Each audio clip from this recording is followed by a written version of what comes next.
graphic designer dalam rangka pemulihan.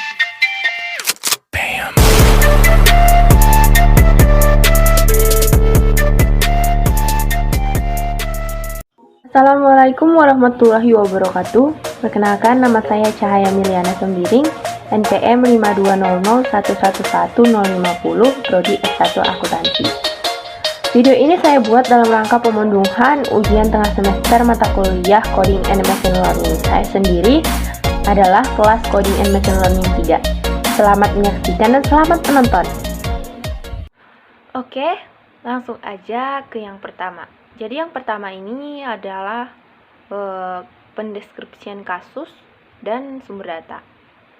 Di sini saya punya sebuah data. Data ini saya ambil dari kaggle.com, sebuah situs di internet yang biasa digunakan untuk mendownload berbagai dataset.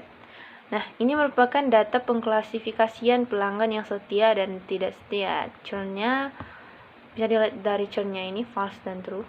Ini merupakan data dari sebuah perusahaan di Amerika yang berkolaborasi dengan banyak negara. Jadi pelanggannya dari berbagai negara. Ini dia, seperti Albania dan lain-lain. Nah, untuk itu saya menggunakan operator read Excel. Kemudian di drop ke panel proses. Kemudian ini read Excel-nya ini saya klik 2 kali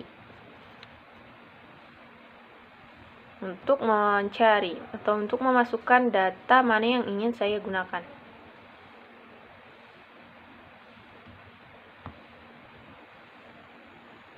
Kemudian klik next.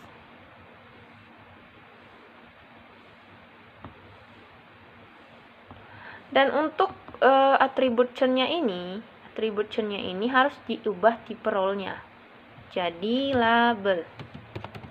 Kemudian klik OK dan finish.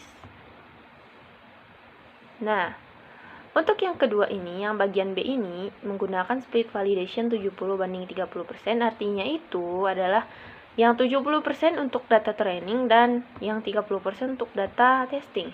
Jadi di panel operatornya ini kita cari yang namanya split data. Kemudian kita drop ke panel proses, hubungkan. Yang untuk split datanya ini kita ubah parameternya. Kita add entry 0,7, 0,3, kemudian oke. Lanjut, yang ketiga ini diminta untuk memberikan informasi algoritma. Nah, saya menggunakan algoritma naive Bayes. Kemudian drop, hubungkan. Jadi si naive Bayes ini akan melakukan perhitungan terhadap peluang pelanggan mana yang setia dan peluang pelanggan mana yang tidak setia. Jadi si naive Bayes ini akan menentukan peluang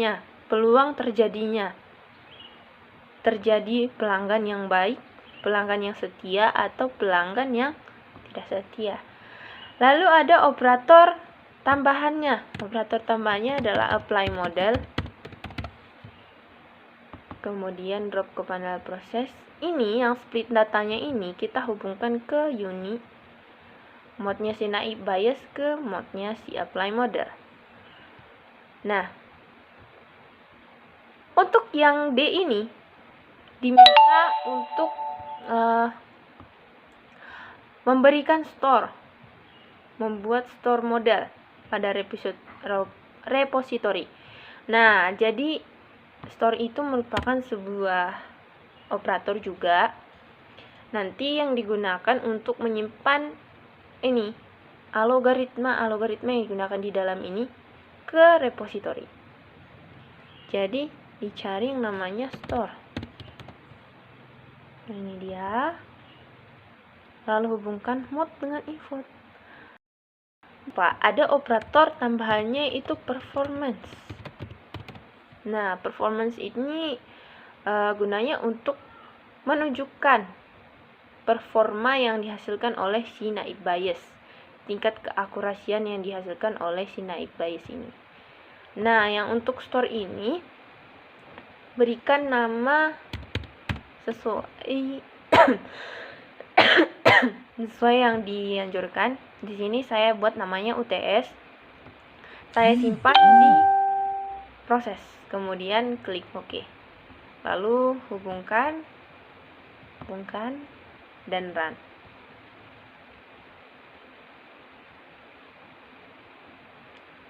Nah, ini adalah tingkat akurasi yang dihasilkan oleh si naive Bayes. Akurasinya cukup tidak tinggi, hanya sedang-sedang saja 77.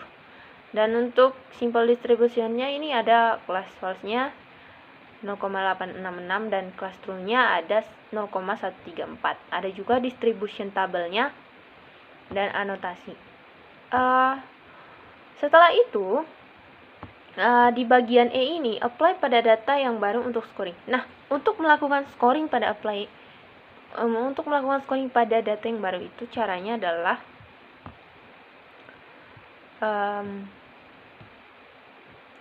di sini, di operatornya ini saya menggunakan operator read Excel karena data tes yang saya gunakan itu bentuknya adalah Excel. Drop ke panel proses, double klik dan cari data yang mau digunakan.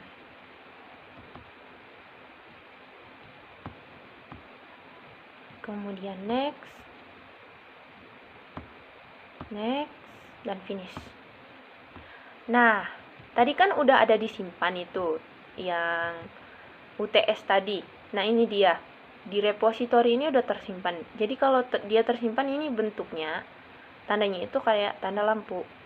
Itu udah benar ya, tersimpan. Terus di drop ke panel proses. Nah, ada operator tambahannya itu adalah apply model.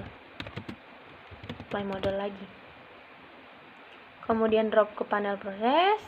Yang alt-nya ini dihubungkan ke mode, alt-nya ini dihubungkan ke uni. Dan jangan lupa untuk di run. Oke, ini adalah hasilnya. Jadi prediksinya untuk yang tadi yang nggak ditentuin, karena di datanya untuk data setnya tadi itu nggak ada yang churnnya false atau true. Jadi diprediksi oleh si naive Bayes itu ini. Oke. Sekian video dari saya, semoga bermanfaat bagi kita semua. Saya mohon maaf apabila ada kesalahan dan kekurangan kata. Terima kasih.